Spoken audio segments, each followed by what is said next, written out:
2월 7일 월요일입니다. 오늘 새벽 우리에게 주시는 하나님의 말씀은 여호수아 10장 9절로 15절까지 말씀입니다.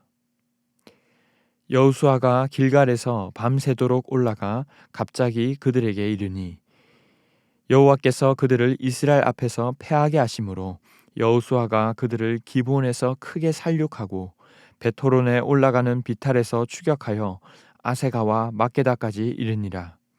그들이 이스라엘 앞에서 도망하여 베토론의 비탈에서 내려갈 때에 여호와께서 하늘에서 큰 우박덩이를 아세가에 이르기까지 내리심에 그들이 죽었으니 이스라엘 자손의 칼에 죽은 자보다 우박에 죽은 자가 더 많았더라.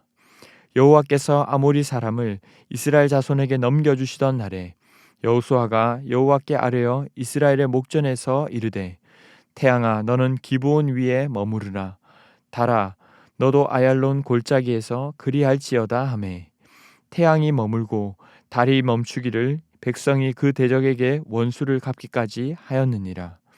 야살의 책에 태양이 중천에 머물러서 거의 종일토록 속히 내려가지 아니하였다고 기록되지 아니하였느냐.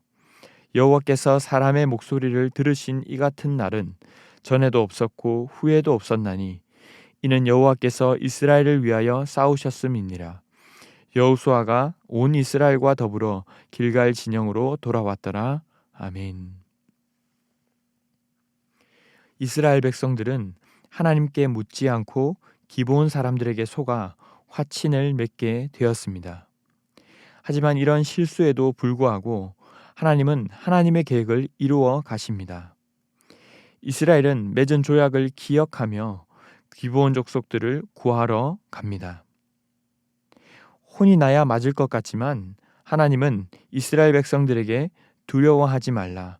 내가 그들을 내 손에 넘겨 주었다고 말씀하십니다. 기브온의 구조 요청을 받은 이들은 군대를 이끌고 밤중에 기브온으로 올라가 공격을 감행합니다. 9절에 여호수아가 길갈에서 밤새도록 올라가 갑자기 그들에게 이르니 이 아모리 족속은 하룻밤에 갑자기 이렇게 기습 공격을 할 줄은 상상도 못했을 것입니다. 이스라엘 백성의 입장에서는 기습적 공격이 되지만 하나님을 대적하던 이방 민족에게 있어서는 갑작스러운 심판으로 임했을 것입니다. 그래서 10절에는 여호와께서 아모리 연합군을 패배하게 하셨다고 하십니다.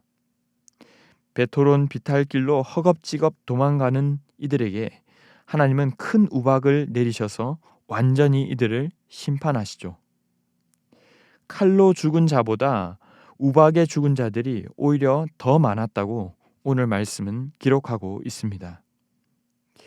전쟁을 하면 통상 누구의 칼이나 무기에 죽는 것이 일반적입니다. 그런데 전쟁을 하다가 비탈길에서 우박으로 인해 적군이 진멸되었다는 것은 이 역시 단순히 이스라엘 백성들의 힘으로 일궈낸 일반적인 승리가 아님을 우리는 알 수 있습니다. 출애굽기에서도 그렇듯 우박은 성경에서 주로 하나님께서 그 대적을 징계하고 진멸하실 때에 사용하시는 심판의 도구로 등장합니다. 오늘 우박을 내리셨다라는 이 말은 히브리어로는 던지다라는 뜻을 가지고 있습니다. 하나님께서 이 전쟁에 아주 구체적으로 개입하셔서 직접 우박을 던짐으로 이들로 승리할 수밖에 없도록 이끄신 것입니다. 비록 이스라엘 백성들이 하나님께 묻지 않고 실수한 것은 사실이지만 그럼에도 불구하고 하나님은 그곳에서부터 다시 은혜를 베푸시고 기회를 허락하십니다. 이것은 물론 하나님께서 이들의 실수까지 기뻐하신다는 뜻은 아닙니다. 하지만 어쩌면 우리 또한 우리의 어떠함 때문이 아닌 하나님의 어떠하심으로 구원을 얻게 되었듯이 그런 측량하기 힘든 큰 은혜가 하나님의 백성에게 임한 것입니다. 이렇게 다시금 새롭게 부어주시는 주님의 은혜와 사랑을 볼 때 우리는 얼마나 큰 위로를 얻게 되는지 모릅니다. 이어서 12절에 하나님께서 아모리 사람들을 이스라엘 자손에게 넘겨주시던 그때 여호수아는 그때를 놓치지 않고 기도하기 시작합니다. 태양아 너는 기브온 위에 머무르라. 달아 너도 아얄론 골짜기에서 그러할지어다. 태양과 달이 멈추는 것 또한 우박이 내리는 것만큼이나 일반적이지 않은 현상입니다. 너는 머무르라고 한 것은 원어로는 침묵하다, 멈추다라는 뜻을 가지고 있습니다. 온 우주를 다스리시는 하나님이 가시적으로 드러난 사건이 바로 오늘 사건이었습니다. 우박으로 승리한 그때에 그 순간을 놓치지 않고 태양계의 중심이라고 할 수 있는 이 태양과 달을 멈추어 달라는 기도는 많은 의미를 담고 있습니다. 지금도 몇몇 원시 부족들은 태양과 달을 무서워하고 숭배하는 곳이 있다고 합니다. 하물며 당시 사람들에게 태양과 달은 천체에서 절대적인 것을 상징하는데 그것을 멈추었다는 것은 우주의 운행 질서를 움직이시는 참신이 그들과 함께하고 있음을 나타내 보여주는 사건인 것이죠. 하지만 기적 자체보다 우리가 더 눈여겨볼 것은 하나님께서 우리와 함께하고 계심을 여호수아가 믿음으로 확신했다는 것입니다. 그리고 믿음으로 구했던 그의 기도에 하나님은 응답하셨습니다. 이렇게 때로는 우리의 이성과 경험과 판단을 넘어서 일하시는 하나님의 모습을 볼 때 지금껏 이스라엘 백성의 이성과 판단으로 실수했던 경험들이 얼마나 미련한 것이었는가 더 여실히 비춰졌을 것입니다. 동시에 우리와 함께 하시는 하나님이 얼마나 크신 분이며 또 얼마나 우리를 사랑하시는가를 백성들은 목도하였을 것입니다. 14절 후반부에 이는 여호와께서 이스라엘을 위하여 싸우셨습니다. 사랑하는 성도 여러분, 우리는 어쩌면 태양과 달이 한가운데 멈춰 서는 것보다 더 큰 사랑을 받았습니다. 창조주인 하나님이 사람이 되셨고 결코 죽음이라는 개념이 있을 수 없는 그 주님이 피조물인 우리를 대신해 죽으심으로 우리가 영원한 생명을 얻게 된 것이죠. 2000년 전에 주님은 그 사건을 직접 가시적으로 우리에게 보이셨습니다. 그 순간에 그 사실을 발견하고 깨닫게 된 그 순간에 우리는 어떻게 반응해야 합니까?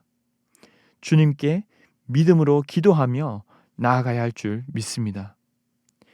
막연히 기적만을 구하며 나아가는 것도 잘못된 신앙이지만 한편 이건 불가능한 일이라며 내가 결론을 내리는 것 또한 잘못된 믿음일 것입니다. 때로는 우리의 인생에서 감당하기 어려운 이기지 못할 것 같은 상황을 만날 때가 있습니다. 자녀의 믿음 문제로 또 의사가 포기한 지병 앞에서 정말 말할 수 없는 탄식으로 새벽마다 기도하시는 분들도 있을 것입니다. 주님의 뜻이 어디에 있는지 우리가 다 알 수는 없지만 분명한 것은 주님은 우리의 생각과 계획보다 훨씬 크신 분이라는 사실입니다. 전쟁은 여호와께 속한 것임을 믿고 지금껏 걸어온 걸음들이 내가 잘해서 내 힘으로 걸어왔던 것이 아니라 주님이 이기게 하셨음을 기억하고 그 주님께 믿음으로 구하며 나아가는 우리 모두가 되기를 주님의 이름으로 축원합니다. 기도하겠습니다. 살아서 역사하시는 하나님, 이 새벽에 저희가 주님의 존전 앞에 나와 주님의 말씀을 듣고 그 주님께 기도할 수 있게 하심에 감사합니다. 우리가 여러 문제들 앞에서 나의 어떠함만 바라보느라 하나님의 어떠하심을 잊고 살았던 것은 아닌지 돌아봅니다. 능치 못함이 없으신 주님께 우리의 삶을 의탁하게 하시고 그 주님께 믿음으로 구하며 나아가는 저희가 되게 하여 주시옵소서. 믿음으로 주님 앞에 나아갔던 성경 속의 믿음의 선배들처럼 우리 또한 나의 생각과 경험으로 결론 짓지 않게 하시고 주님이 일하실 공간을 열어놓고 믿음으로 구하며 나아가는 저희 모두가 되게 하여 주시옵소서. 이 모든 말씀 존귀하신 예수님의 이름으로 기도하옵나이다. 아멘. 이 시간 함께 기도하실 때 주신 말씀을 붙들고 기도하시고 주간 기도 제목을 따라서 부산과 민족과 또 한 주간 승리를 위해 기도하겠습니다. 코로나가 심해지고 있는 상황이지만 주님, 이 나라와 이 민족을 불쌍히 여겨 주시옵소서. 특별히 주님을 찾는 나라 되게 하시고 얼마 남지 않은 대선 가운데서도 하나님의 은혜를 달라고, 또 우리 개인이 말씀과 기도로 승리하는 한 주간 되게 해달라고 이 시간 합심하여 기도하겠습니다. 함께 기도하겠습니다.